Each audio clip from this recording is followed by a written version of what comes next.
জিবরাইল বললেন, আপনার কি মায়া ফাতেমার জন্য আপনি কান্না করতেছেন?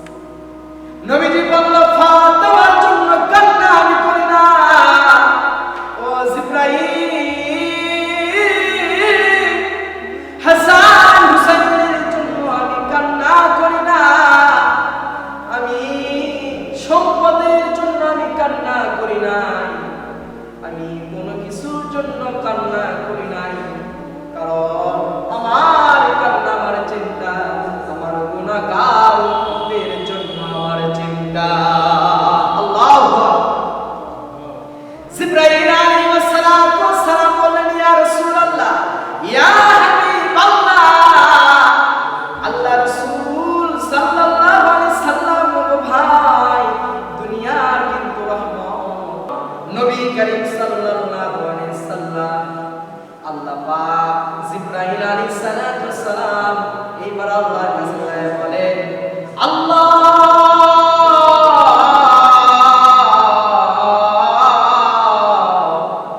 তোমার রাসূল, তোমার তিনি আর তার উম্মতের কি হবে? নবীজি বলতেছে, আমার উম্মতের কি হবে? আল্লাহ পাক বললেন, জিবরাইল যাও যাও, আমার বন্ধুকে খবর দাও, সুসংবাদ দাও, আমার রাসূলকে জানিয়ে দাও, ও রাসূল, তুমি বিদায় হওয়ার পর তোমার উম্মতের দায়িত্ব আমি স্বয়ং আল্লাহ, আমি নিজেই দায়িত্ব নিয়ে নিলাম। সুবহানাল্লাহ। আল্লাহ পাক তিনি নিজের উম্মতের, নবী করিম সাল্লাল্লাহু আলাইহি ওয়াসাল্লামের উম্মতের দায়িত্ব নিলেন। আল্লাহু আকবার। এরপর হযরত আজরাইলকে বললেন, আজরাইল, দেরি করো না, দেরি করো না, আমার জানটা আমার কবজ করে নাও। হযরত আজরাইল সালাতু ওয়াস সালাম যখন তিনি নবীজির মুখে যখন হাত দিলেন, নবী করিম সাল্লাল্লাহু আলাইহি সাল্লাম বললেন, আজরাইল, তুমি আমার কোথায় হাত দিয়েছো? আজরাইল বললেন, ইয়া রাসূলুল্লাহ, ইয়া হাবিবাল্লাহ, আমি হাত দিয়েছি আপনার বুকে।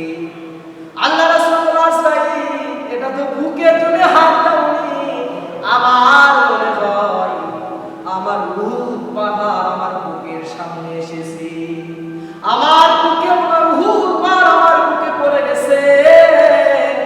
আজরাইল, এত কষ্ট আজরাইল, আজরাইল, আমার গুনাহগার উম্মতের তাহলে কি কষ্ট হবে? চিন্তা করছে নবীজি, তিনি রাসূল নিষ্পাপ, তিনাকে যখন হযরত আজরাইল আলাইহিস সালাতু ওয়াস সালাম যখন বুকের মধ্যে হাত দেয়, নবী সাল্লাল্লাহু আলাইহি সাল্লাম বলতেছেন, আজরাইল, তুমি কোথায় হাত দিলে?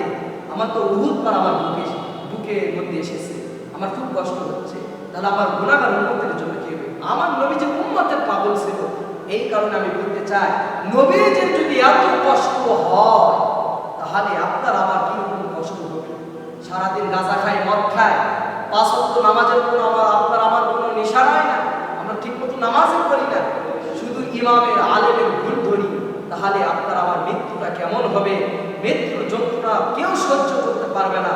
এই জন্য আমি বলতে চাই, যদি আমরা যদি ভালো হতে চাই, আল্লাহর ইবাদত করতে চাই, এই দুনিয়াটা আল্লাহ আপনাকে আমাকে বানাইছে আল্লাহ, তাহলে আল্লাহরই ইবাদত করতে হবে। আল্লাহ পাক ইবাদত করা তৌফিক দান করে এবং আপনাকে আমাকে যেন মৃত্যুর ভয় করার, আল্লাহ পাক আপনাকে আমাকে ভয় ঢুকিয়ে দেয়, যাতে করে আমরা যেন মৃত্যুর ভয় করতে পারি। সকলে